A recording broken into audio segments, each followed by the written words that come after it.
Salut les riders, j'espère que vous avez la pêche. Aujourd'hui, on se retrouve pour une super vidéo, parce qu'on est assez content, on est fiers de nous. On a eu D7 Pro de Denali en exclu, on va dire. Ah ouais, là c'est vraiment de l'avant-première. Ouais. Ouais. Donc on est assez content. Et alors le D7 Pro, c'est le nouveau feu à LED haut de gamme de Denali. Et en fait, c'est un dérivé. Vous connaissiez le D7 qui était le modèle qui était déjà. Il est là. Qui était le modèle haut de gamme. Hein. Déjà chez Denali, il était un peu énervé déjà. Voilà, il était déjà assez énervé. Et bien voilà, on est encore plus énervé avec plus de fonctionnalités. Donc Denali a frappé assez fort. On l'avait vu à Milan ce feu et on avait craqué. C'est pour ça qu'on exclut.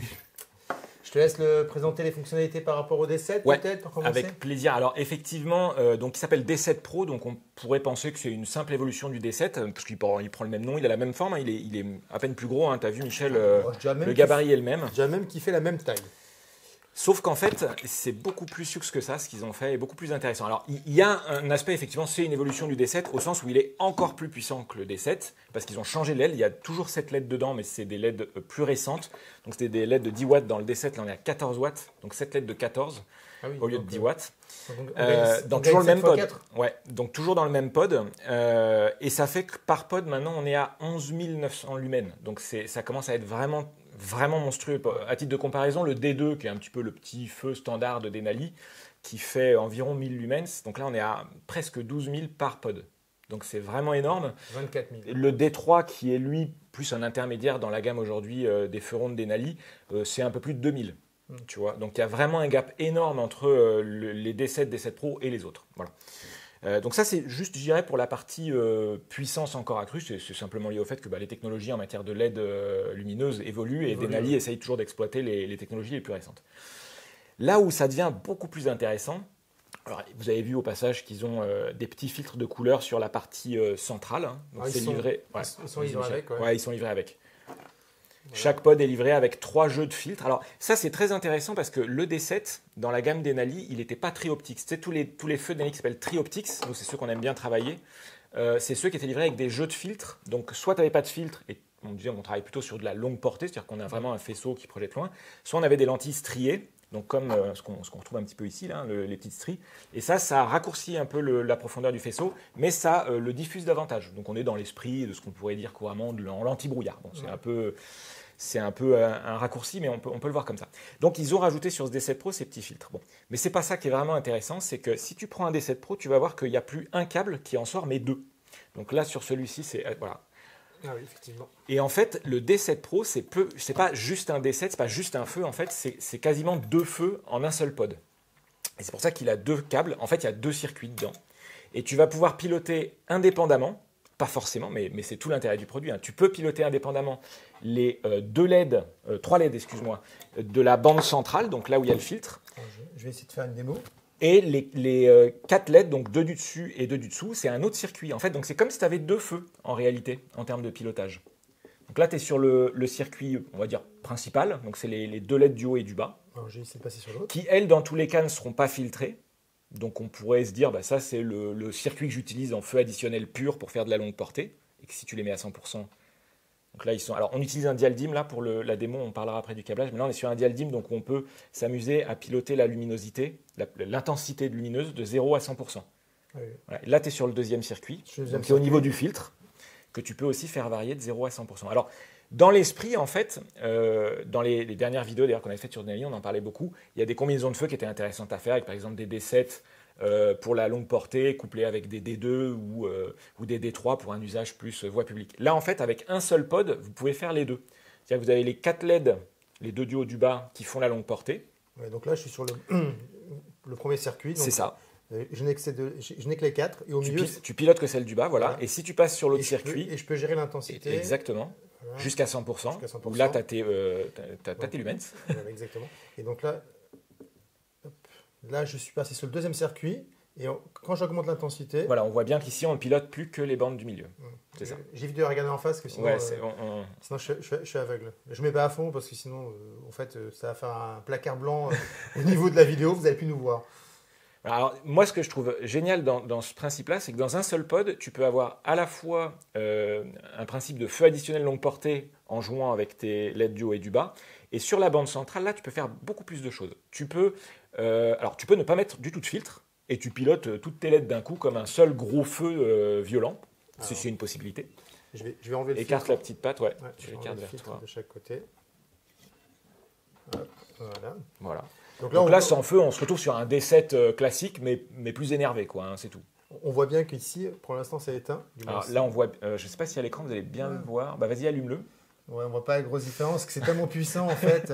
Il faudrait que je me mette même au minimum en fait. Là, je suis vraiment au minimum, et même au minimum, ça crache énormément. Et en fait, bon, on voit. En fait, quand j'augmente l'intensité, c'est vraiment ceux du milieu qui prennent le relais. Alors, de toute façon, le fait d'utiliser le feu comme ça, pour moi, c'est pas ce qu'il y a de plus intéressant. Ouais. Puisqu'évidemment, ce qui est sympa, c'est de mettre des filtres. Soit un filtre blanc, et on utilise la partie centrale comme un complément anti-brouillard aux deux autres LED. Soit, et là c'est vraiment cool, et ça a été fait pour les BMistes, faut pas se leurrer, tu mets un filtre, t'es pas en face, voilà c'est bon. Soit tu mets un filtre jaune ou orange pour travailler soit de la signature visuelle quand tu es dans le trafic, soit avec le orange. Alors ça rappelle aussi en plus beaucoup de BM ont, tu sais, le petit filtre orange sur leur phare, donc ça fait une cohérence qui est assez sympathique. Le orange, il faut savoir que c'est un filtre qui est très intéressant pour faire de l'anti-brouillard, parce que c'est ce qui se diffuse le moins dans les gouttelettes d'eau. Donc si tu veux vraiment travailler de l'anti-brouillard, tu travailles avec du orange, pour cette raison.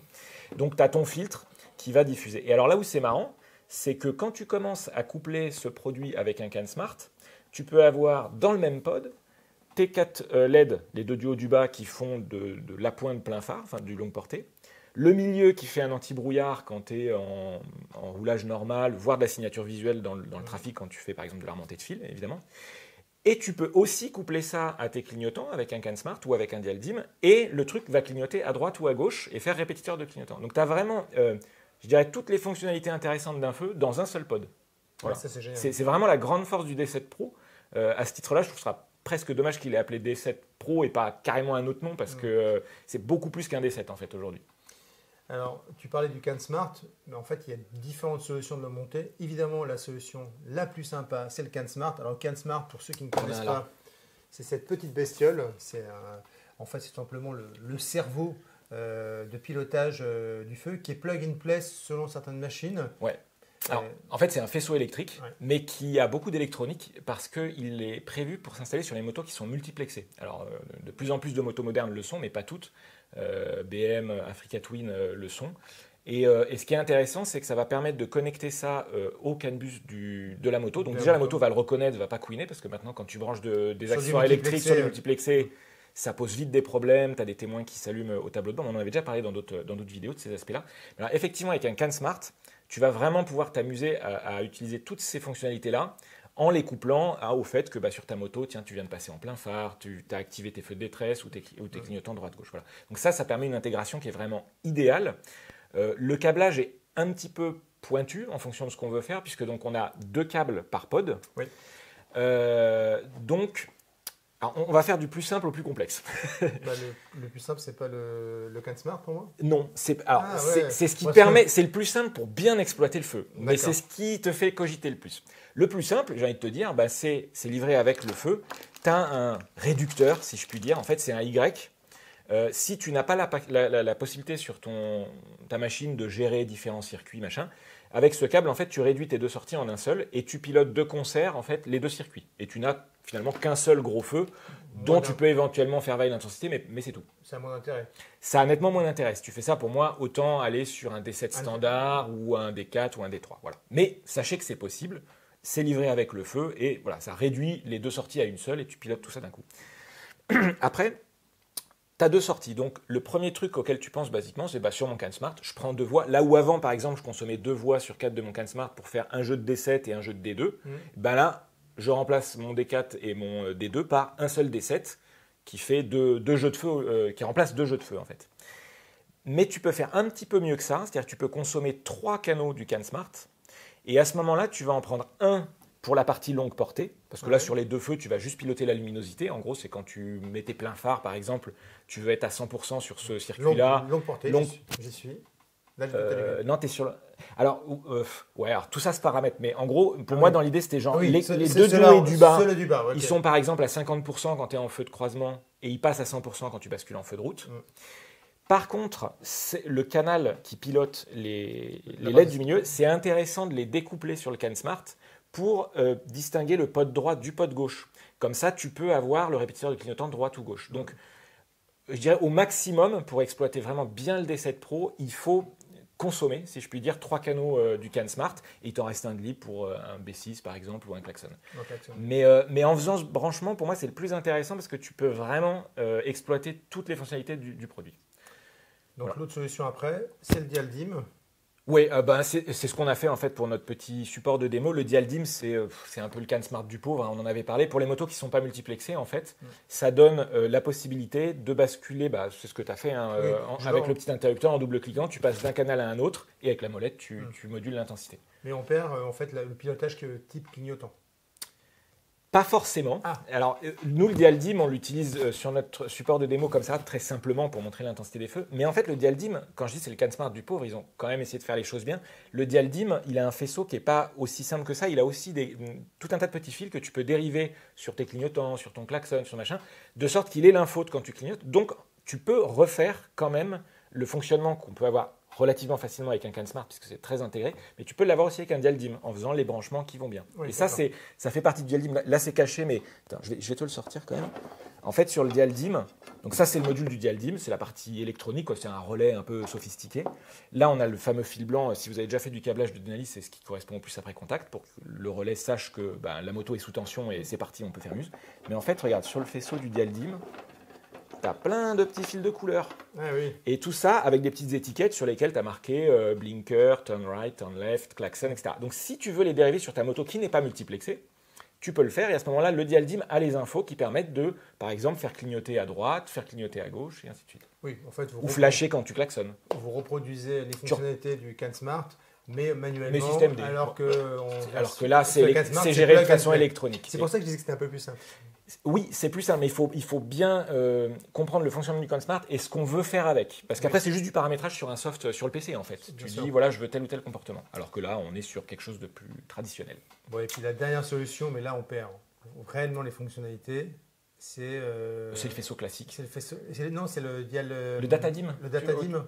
Tu penses à ce qu'il y a sur la KTM ? Exactement. Alors oui, c'est la version la plus standard des câblages Denali. En fait, c'est le faisceau standard qui, dans son mode normal, c'est on-off, donc 0 ou 100%, mais sur lequel on peut quand même plugger un petit relais, un petit dimmer, en fait. Exactement. C'est un dimmer. C'est le DataDim, et où là, on va pouvoir faire 0, 50 ou 100%. Et en général, c'est ce qu'on avait fait avec Michel. On met le 50% sur le feu de croisement et 100% sur le plein phare.